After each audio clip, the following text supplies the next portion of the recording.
How often do people fake wealth? All the time. What do you mean? Like, what are the ways that you can spot real versus fake wealth? Can you immediately tell if someone's actually Yeah, wealthy? absolutely.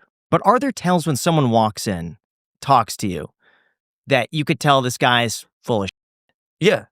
And what are those tells? I don't even listen to the words, man. I listen to the energy. It's as soon as I hear speech that's like, you know what I'm saying? Somebody come in, oh yeah, man. Oh, I like this and this is the, and I'm just like, just shut the up, bro. Get the out of here. You know what I'm saying? I walked into your home, man, and I comment your art. You wait till you see the hallway. It's an informational exchange. You know what I'm saying? Mhm. The information resonates. All right, it resonates. The vibrations go into the eardrum and into the brain, and it's like, oh, okay, this makes sense. You know what I'm saying? And this is what you're doing. This is the book I read. This is the book, you know, your Goosebumps collection or whatever. This is your favorite. There's a back and forth exchange that's building a relationship. That's building positivity. If I came in there and I said, yeah, I have a better one, what would you think, bro? I'd want to see a photo of it. Yeah, or Yeah. you'd want to see a photo on, or you would this and that. But Yeah. still, even if I did have a better one, Yeah. why wouldn't I say something positive? You know what I'm saying? Sure. Why play some stupid game, you know?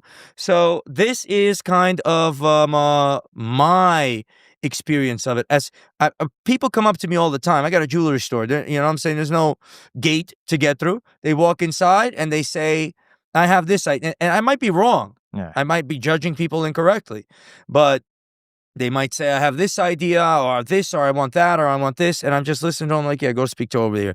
But if it resonates and someone is saying something that inside my mind isn't annoying me, then I'm starting paying attention. And, you know, some people lift you up and inspire you, and some people put you down. And I'm sensitive to the feeling. I'm not even focusing on the words. I'm sensitive to the feeling. That's what it is to me. What about clothing and flexing and watches and stuff like that? Can you, because I've heard that if you eclipse like a real crazy level of wealth, you start wearing like kind of dragged old clothing, like like Adam Sandler and a lot of like Shia LaBeouf. You stop having to prove anything. Well, you don't have to prove anything when you've been in a million movies. Okay, sure. Well, what about other people? Do you notice like a correlation at all with like the actual physical appearance of like very wealthy people versus not? Not often. This one guy that I know, he's got a collection of Ferraris, and but he likes to dress with the nice shit, and he's wearing Richard Meals, and he's doing his thing.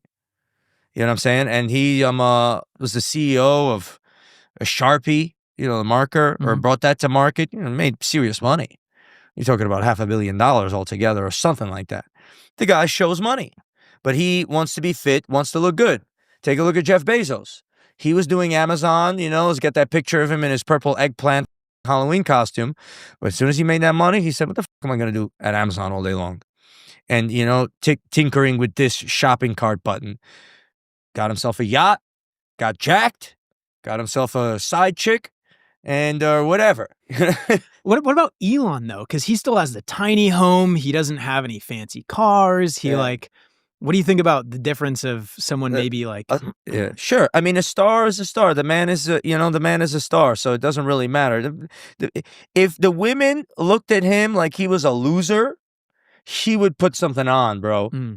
But the knows he's got all the money in the world, and she's googly-eyed smiling. Okay, that's how women are. All right? So that is the name of the game, and if you get the impression across, it's way more helpful.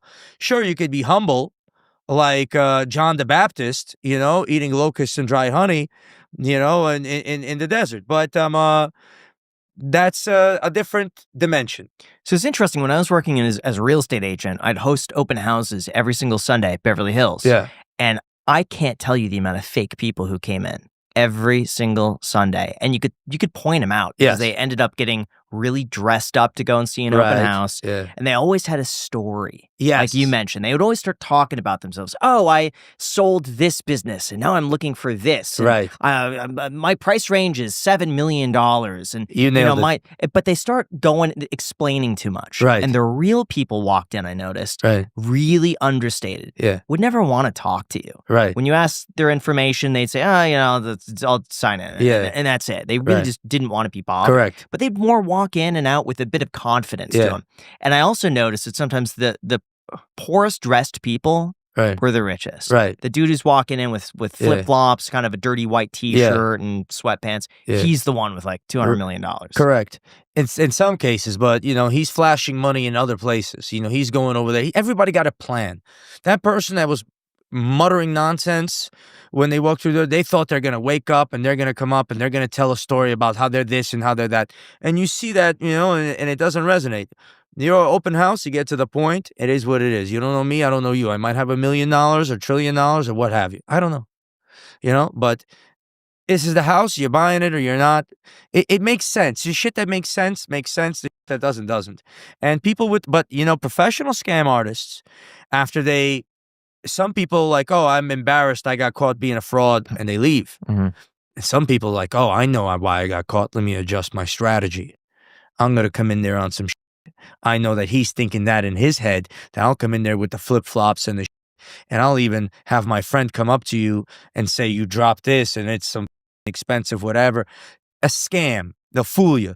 There's lots of crazy scams out there, man. There's lots of people that if they invest their energy into fraud, they will go past these filters that you're noting. Yeah. It's interesting too. People would even tie up properties in escrow, I've noticed. They would claim they sent a wire transfer, but then one of the digits was like mixed by mistake. Right. And it's like, oh, well, I sent this deposit for the down payment on the house. We already have a signed deal. Yeah. Now I got to wait to get that back. And then a week goes by. I'm still waiting to get it back.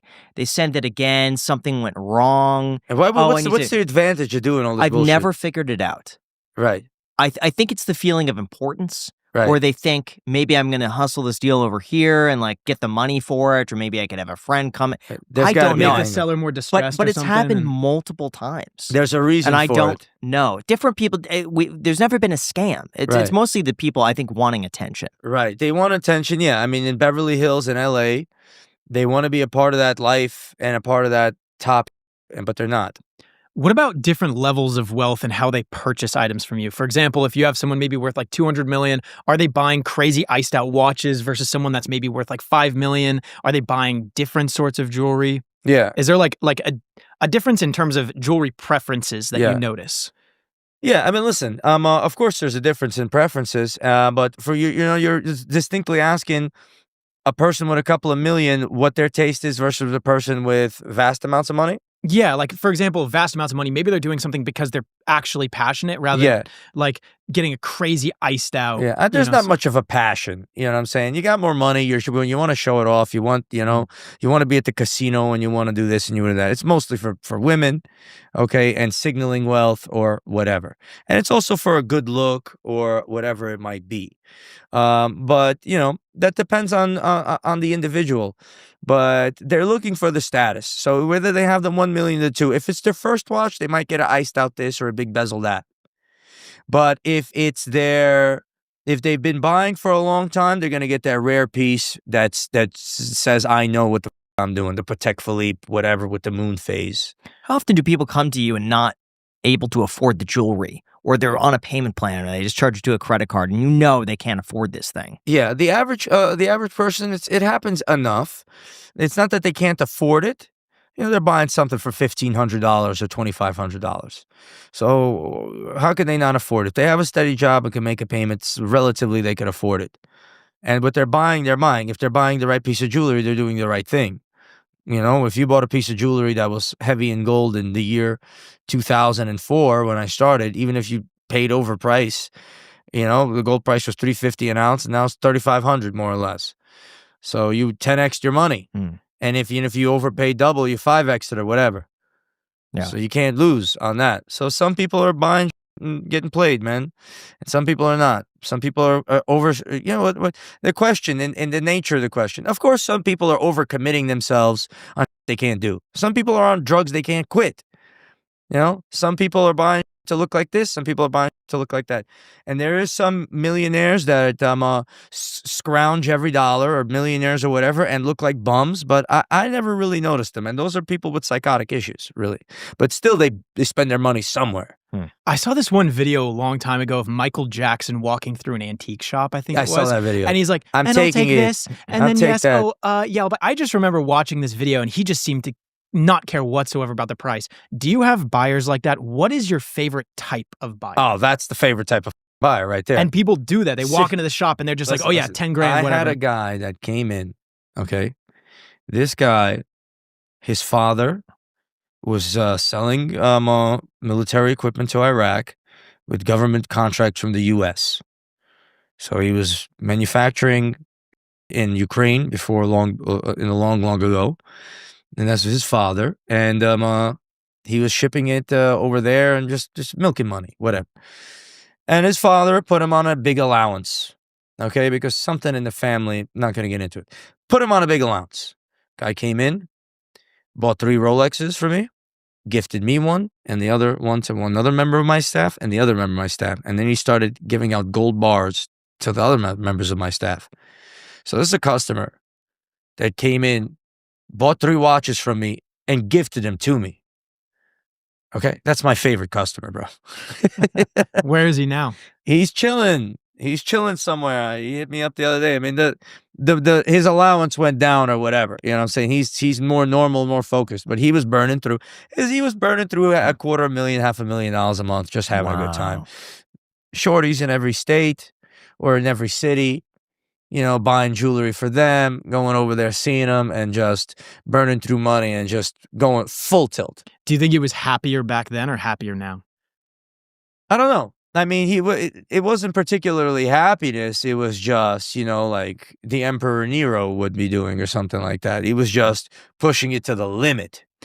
How often do people... I don't know how happy that makes you, man. Walk into the shop and not even ask the price of things, and they're just like, yeah, I like that a lot, I'll buy that. Sometimes, you know, but I didn't build my business. Sorry, I didn't build my business around luxury clients. I always, you know, again, and I'm an immigrant from Azerbaijan, you know, I didn't have to grow up around money. I didn't even know people had money. So I had a mentality of value. I had a mentality of, you know, I want to sell this. And that was not good to build a jewelry business around. Now I'm going to build a mentality, a jewelry brand around other things. And then I'm going to be able to charge and push and attract the type of client. In order to do that, I need inventory. I need to be able to capitalize, right? You know, I got like $7 million, $8 million worth of inventory. I need to get to 20 million, 25 million, deploy that properly. And then I'll have the inventory to attract the clients that's going to just buy. Doesn't happen all the time. I have normal clients that buy great jewelry that has a good value with a fair markup, because that's what I adjusted my business to. The sucking for money is not my style. I'm not going to be like, he's got the money, he's got the watch, he's got this, he's got that. Built a jewelry business, and you know what it is out there. The more I act the way I'm acting now, the better that business goes. So that's why it encourages this type of behavior. But I don't like to worship money, man. I don't like it. And even though I chose this business as a young person, the snobs that come in there, or the snobbery, like I never attract that type of customer that they want to be like, I got this, or, you know, the guy that chrome hearts, he's got, you know, yeah, sure, there's some kid comes in that's spending his parents' money from Beijing, you know what I'm saying? And he's wearing the latest Chrome Hearts shirt and the latest Chrome Hearts this, and he wants to get the thing, to this and that. He's just trying to look for some status, and he's playing that game. The game of I'm rich and I'm, get the out of here is my take. Go deal with my sales guy and let him blow smoke up your. That's the answer. Is there anyone you won't sell to? No, I'll sell to anybody who's, you know, respectful and who is thoughtful.